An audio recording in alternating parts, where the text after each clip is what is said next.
Mushoku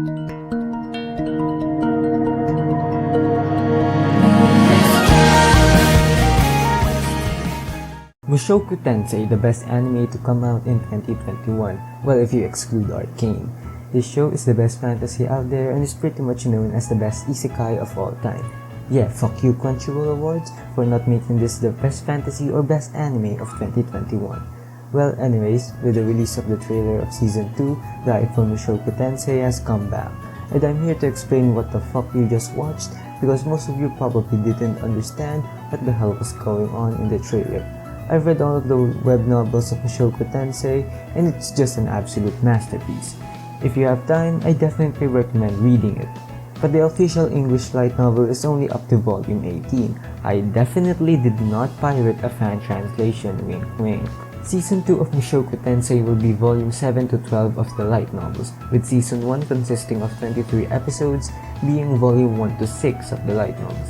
By doing the math, that's 1 volume per 3 to 4 episodes. Most of Season 2 is going to be a bit more chill and slice of life-like. But the start and end is definitely going to be action-packed. And by the end of the season, you'll start crying like a little bitch. I'm making this video just because some people didn't like the more relaxed vibes that Season 2 has, so this is just so they won't be that surprised. And yes, I'm talking to my audience of 2 people. Now, I'm only here to give like a rough synopsis of every arc or so. I'll try my best to dodge spoilers, but there are still minor spoilers ahead, so don't say I didn't warn you. Alright, so the first arc would be the Quagmire Arc, where Rudius goes to the northern part of the central continent to find his mother and becomes an adventurer and joins a guild.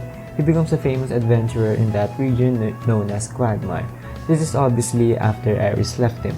Now, I did read the manga for this part, so I don't know much about what happened since the manga didn't really adapt much of Volume 7 where this arc takes place. But hey, by the trailer, it looks pretty damn amazing.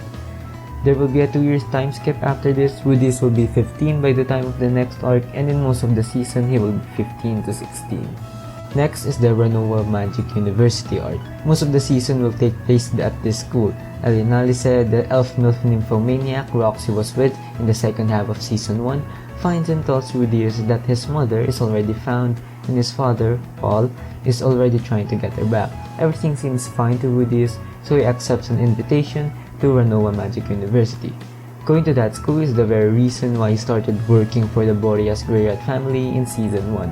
Also, by going to that school, he thought maybe he could learn something about the teleportation incident and to cure his erectile dysfunction. Yes, I am not kidding.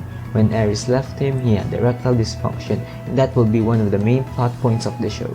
In the Magic University arc, Rudius will meet a lot of new and old characters and start to form friendships with them. That's pretty much all I can say without saying major spoilers. In the trailers, you probably noticed Sylvie.